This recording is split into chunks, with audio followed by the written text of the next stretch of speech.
எப்பவும் ஒரே மாதிரி சட்னி செய்யாமல் ஹெல்த்தியான இந்த பீட்ரூட் சட்னி செஞ்சு பாருங்கள். டேஸ்ட் வேறு லெவலில் இருக்குங்க.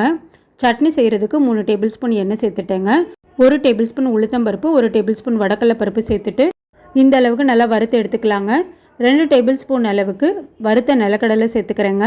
இந்த அளவுக்கு நிலக்கடலையும் நல்லா வறுத்ததுக்கப்புறம் சின்ன வெங்காயம் 10 சேர்த்துக்கிட்டேங்க. காரத்துக்கு 3 வரமிளகா, கருவேப்பிலை சேர்த்துட்டு கொஞ்சமாக புளி சேர்த்து நல்லா எல்லாத்தையும் இந்த அளவுக்கு வதக்குனதுக்கப்புறம் மீடியம் சைஸ் பீட்ரூட் 2 எடுத்திருக்கேங்க. பீட்ரூட் நல்லா எண்ணெயில் இந்த அளவுக்கு வதங்கிடணுங்க. இப்போ 1/4 கப் அளவுக்கு தேங்காய் துருவல் சேர்த்துக்கலாம். தேங்காய் துருவல் சேர்த்துட்டு ஒரு 2-3 நிமிஷம் மட்டும் இந்த அளவுக்கு வதக்கிக்கலாம். சட்னி நல்லா ஆறுனதுக்கப்புறம் மிக்ஸி ஜாரில் சேர்த்துட்டு சட்னிக்கு தேவையான அளவு உப்பு சேர்த்துக்கலாங்க. நல்லா இந்த அளவுக்கு மைய அரைச்சி எடுத்துக்கலாங்க. ஜாரில் கொஞ்சமாக தண்ணி அலசி அதையும் சேர்த்துக்கலாம். இப்போ சட்னிக்கு தாளிப்பு கொடுத்துர்லாங்க. கொஞ்சமாக எண்ணெய் சேர்த்துருக்கேங்க. கடுகு, உளுத்தம்பருப்பு, கருவேப்பிலை சேர்த்துட்டா டேஸ்டி அண்ட் ஹெல்த்தியான பீட்ரூட் சட்னி ரெடி. கண்டிப்பாக நீங்களும் செஞ்சு பாருங்கள்.